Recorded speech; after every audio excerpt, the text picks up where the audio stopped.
I'm here to tell you, ladies and gentlemen, not a month goes by where I don't get a call at my institute by someone telling me that someone in the government implanted these things in their brain without them knowing. I'm not kidding. Now you may say, this doesn't concern me, or my children, or my community, but this is less and less true. Once we let the proverbial cat out of the bag, well, at that point, now we let loose science and technology in the broader public sphere. And this then gets us into the actually derivative social issues. We've advised the Joint Chiefs of Staff at the Pentagon, which sounds very important. The individuals, the groups, the politics, and the societies that have the most sophisticated tools and perhaps weapons win. Out of disclosure, some of the work that I'm doing here today is funded by the Lawrence Livermore National Laboratories. I'm also funded by the European Union Human Brain Project, specifically the Sub-Project 12, where I'm the task leader for dual-use brain science. And I've also done some ongoing work with the Strategic Multi-Level Assessment crew over the past 10 years at the Pentagon, that's Dr. Kabayan's group, and with DARPA. Military agenda is interested on the potential weaponization and misuse of the brain sciences for nefarious agenda, for political, intelligence, and military uses. I give you no science fiction in this lecture. I only give you science fact that may smell of something fictional or fantasy, but represents the reality of what we're capable of doing with the brain science. See, nanocells are real small, 1,000 times smaller than these dust particulates. You inhale it, they go to work replicating, spreading like a virus, multiplying in exponentials. 6 months' time, I could have 100 million people converted, ditch diggers, porn stars, and presidents. Not one would be the wiser. 100 million people who buy what I want them to buy and do pretty much damn well anything I figure they ought to do. I'm here to tell you, ladies and gentlemen, not a month goes by where I don't get a call at my institute by someone telling me that someone in the government implanted these things in their brain without them knowing. I'm not kidding. There are those that think, wait a minute. The last sanctified space is that of my consciousness, and you're using this stuff to invade that? You're right. Technology has always brought man to the front of a new era. Old religions die and new religions are born. And now we all have arrived at a turning point in history. Folks, we are about to be plugged into the Matrix for real. I'm not kidding. You can look around you and see it happening in real time. We have reached a new milestone where 4 billion people are now using the internet. Today, people want to kick out this reality and usher in a new reality. A world where you can be who you want, do what you want, to who you want, without the interference or consequence of morality or God. The movie The Matrix was just a tale of science fiction, yes, but it is beginning to look more like a documentary every day. Now, some may scoff at this idea and say, "You're just fear-mongering. That's not going to happen, you conspiracy theory nut." Well, I may be a nut, but there is no conspiracy when the information is made public to you. That's just you not being aware of it. So we are going to take a closer look at this, because right now, something is happening that you may not be aware of. A sentient simulation of our world in real time. No, this is not a video game, folks, but for those who think it is, I have a question. Are you ready, player one? What has gone from the drawing board to the reality is this: the use of neural interfacing and physiological interfacing through the idea of remote-controlled small-scale systems to create a nanoswarm of biopenetrable materials that you cannot see, that can penetrate all but the most robust biochemical filters, that are able to integrate themselves through a variety of membranes, mucous membranes, and wherever, mouth, nose, ears, eyes, and they can be done in such a level that their presence is almost impossible to detect, and as such, the attribution becomes exceedingly difficult to demonstrate. The idea here is to put minimal-sized electrodes in a network within a brain through only minimal intervention to be able to read and write into the brain function in real time, remotely. A group of scientists say we are closer than ever to creating technology which can merge with human biology in order to access the cloud in real time. Confused? Well, RT's Rachel Blevins is here and has all the details. Can you imagine technology that is so advanced it could provide you with instant access to the world's knowledge and artificial intelligence as soon as you think of a specific topic? According to a group of scientists, neural nanorobotics may be developed to enable a safe, secure, instantaneous, real-time interface between the human brain and both biological and non-biological computing systems. This level of technology could include brain-to-brain interfaces, brain-to-computer interfaces, and specifically brain-to-cloud interfaces. Technology linking the brain to the cloud could drastically alter the state of communications between humans and machines. So in order for this to become possible, the study noted that data transfer between living human brains and the cloud would likely require the use of supercomputers with artificial intelligence algorithms. While they say that there are supercomputers with processing speeds fast enough to handle the necessary volumes of data right now, they still have to create tiny devices that would be embedded deep in the brain. I can create small robotic units, controllable robotic units at the nanoscale, and that these too can be aerosolized. The idea here is to put minimal-sized electrodes in a network within a brain through only minimal intervention to be able to read and write into the brain function in real time, remotely. The senior author of the study noted that once inside the brain, the devices would then wirelessly transmit encoded information to and from a cloud-based supercomputer network for real-time brain state monitoring and data extraction. Such a breakthrough in technology has the power to transform communications, education, work, and the world as we know it. But with the requirement of tiny devices being inserted into your brain in order to access the cloud, it remains to be seen just how many people will be willing to participate.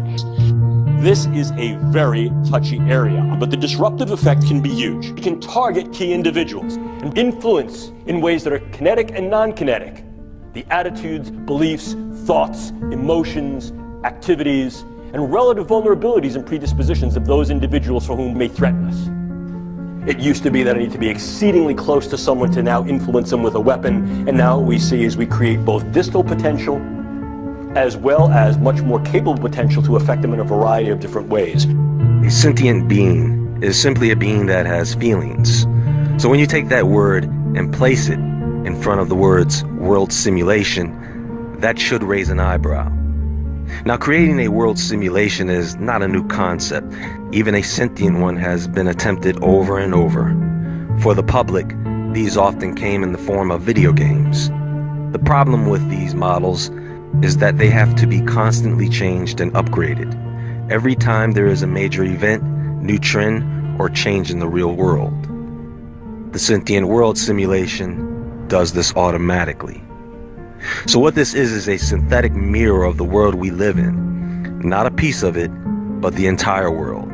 And this program constantly recalibrates the simulation based on real-time world events, trends, theories, economics, industry, almost everything you can think of that would contribute to an accurate model.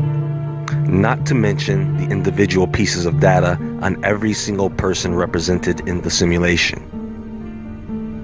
So to put this in perspective, what this is a digital clone of our world and everyone in it. Take a look. This is the front of my pen. This amount of nanomaterial, if be able to maintain and sustain with regard to its deliverability and aerosolization, could in fact affect all of you. And although it may not be that the sky is falling yet, folks, it looks like rain. Bring an umbrella. That said, what's going to rain down? This. The nanotechnology and the biotechnology filters down from the hydrosphere into the water supply and the food chain. And now every American, all 318 million Americans are infected. What do we do with the tools and techniques we have? What can we do and what should we do? Can we create designer brains? Are they targetable after birth? Are they modifiable throughout the lifespan? The answer to each one of these, ladies and gentlemen, is yes. I give you no science fiction in this lecture. I only give you science fact that may smell of something fictional or fantasy, but represents the reality of what we're capable of doing with the brain sciences. And what happens when we ultimately reverse engineer the brain and develop a machine that has cognitive capability and emotional capability. Before you go, oh, that's the stuff of science fiction. No, it's not. Actually a system of computers, of conscious computers with a will, intellect, and emotion of their own. Now, it's really not their own. It's the it's the bioalgorithms which make up the bioalgorithms which make up the will, intellect, and emotion of those that they've copied and destroyed. Can we handle the truth? Can we handle the answers? And even if we can, how are we going to handle it? Your brain is remotely tied. The cerebral cortex is remotely tied to a supercomputer for life, which monitors and manipulates all electromagnetic activity in the victim's brain. A machine that has cognitive capability and emotional capability. Literally uses the first person singular I and tells us how it feels. A real, live, breathing, sensitive, and responsive entity, just like Pinocchio becomes a boy. If I stood before you 3 years ago and I told you this, I'd be like, here's science fiction that should start out with once upon a time. Not science fiction anymore. Can we handle the truth? Can we handle the answers? You cannot compromise. You cannot negotiate. You cannot surrender to a computer. It will continue to do what it is programmed to do. Linking brains to machines and creating machine brains. Is that something we can handle? Mind transfer, mind copying, whole brain emulation, etc., for the purposes of training, research, and development. Stuff of science fiction? Nope. It's called the information injection feedback loop. It's bidirectional, so they can upload, download at the speed of light. The system can, the supercomputer can. This information injection feedback loop, this neural link between the victim's brain and the supercomputer. Linking brains to the internet and data clouds that make an unlimited amount of information available to us all the time. Yeah, we can do these kind of things. Patent number 6011991, remote brain computer interface neural monitoring, i.e. via satellite, from the location of the individual to a remote location so that the brain activity can be computer analyzed. The system then takes those algorithms and correlates communication and behavior data. When I say communication and behavior data, what I'm referring to is impulses and identifiers, okay? And then that brain activity is then sampled, remotely measured, and then integrated back into RNN data for the purposes of creating a cognitive model of the victim's brain. The ultimate aim would be to archive enough data on each individual to be able to make a computer model of everyone on the planet. One that could be used to predict the behaviors and reactions of every single person in the event of various scenarios. The set of models that make up the synthetic environment encompasses the behavior of individuals, organizations, institutions, infrastructures, and geographies while simultaneously capturing the trends emerging from the interaction among entities as well as between entities and the environment. I want to make this very clear. This is not a conspiracy theory. Your data is being collected. What data, you say? Your every activity, transaction, physical or virtual, communication, and yes, even your innermost personal thoughts will be cataloged and uploaded to a Hive-based AI system on the global information grid. Yes, we can absolutely yoke brains to machines to create these interfaces. There's a brand new DARPA project that starts this month called NESD, Neural Engineering Systems Designs. The colloquial name for that is the cortical modem. Implants in the brain that allow real-time input and output from the brain remotely. The idea to then be able to take a key individual set of biological metrics and immediately in real time pull them into a large-scale data analytic to say, this is who this person is, and this is where this person's been, and this is who this person's been interacting with, could be very, very useful. The more we know, the bolder we go. Puts the brain at our fingertips. It also obviously opens the specter. It clearly opens a Pandora's box. Biological knowledge multiplied by computing power, multiplied by data, equals the ability to hack humans. And the AI revolution or crisis is not just AI, it's also biology, it's biotech. There is a lot of hype now around AI and computers, but it is just half the story. The other half is the biological knowledge coming from brain science and biology. And once you link that to AI, what you get is the ability to hack humans. And maybe I'll explain what it means, the ability to hack humans, to create an algorithm that understands me better than I understand myself, and can therefore manipulate me, enhance me, or replace me. And this is something that our philosophical baggage and all our belief in, human agency and free will, and the customer is always right, and the voter knows best, this just falls apart once you have this kind of ability. This is how it works. This program collects data. Wherever you are, whatever you are doing right now, this system is compiling data on you. And not just about where you are and what you are doing, but how you are feeling. Because after all, you cannot truly have an accurate simulation without factoring in real human emotion. I can see you and hear you. I can sense your environment, and I can respond to your emotions.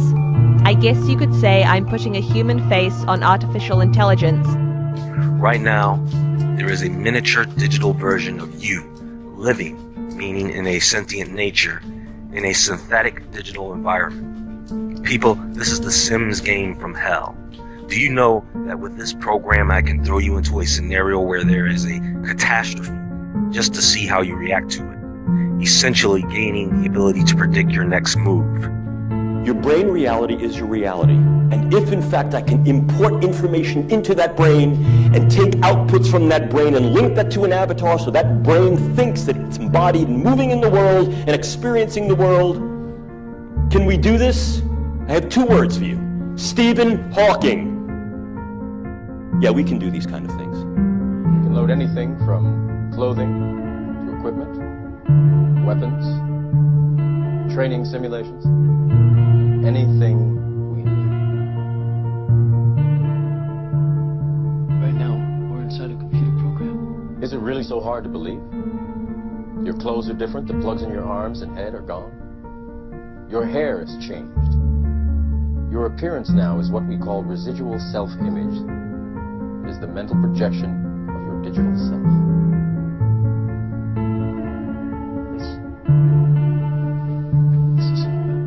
What is real? How do you define real? If you're talking about what you can feel, what you can smell, what you can taste and see, then real is simply electrical signals interpreted by your brain. This is the world that you know. The world as it was at the end of the 20th century. It exists now only as part of a neural interactive simulation that we call the Matrix. You've been living in a dream world, Neo. This is the world as it exists today.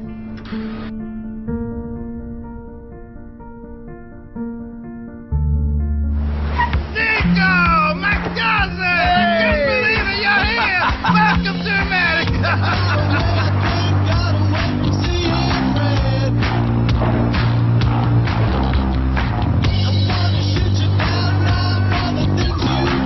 What motivates you? I don't care if I live or die. I'm looking for someone. Don't do anything stupid, cousin! Man, I'm ready for you, Nicky. I'm ready!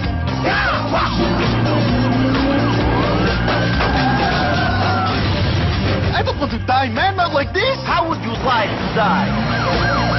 We need to go bust somebody, man.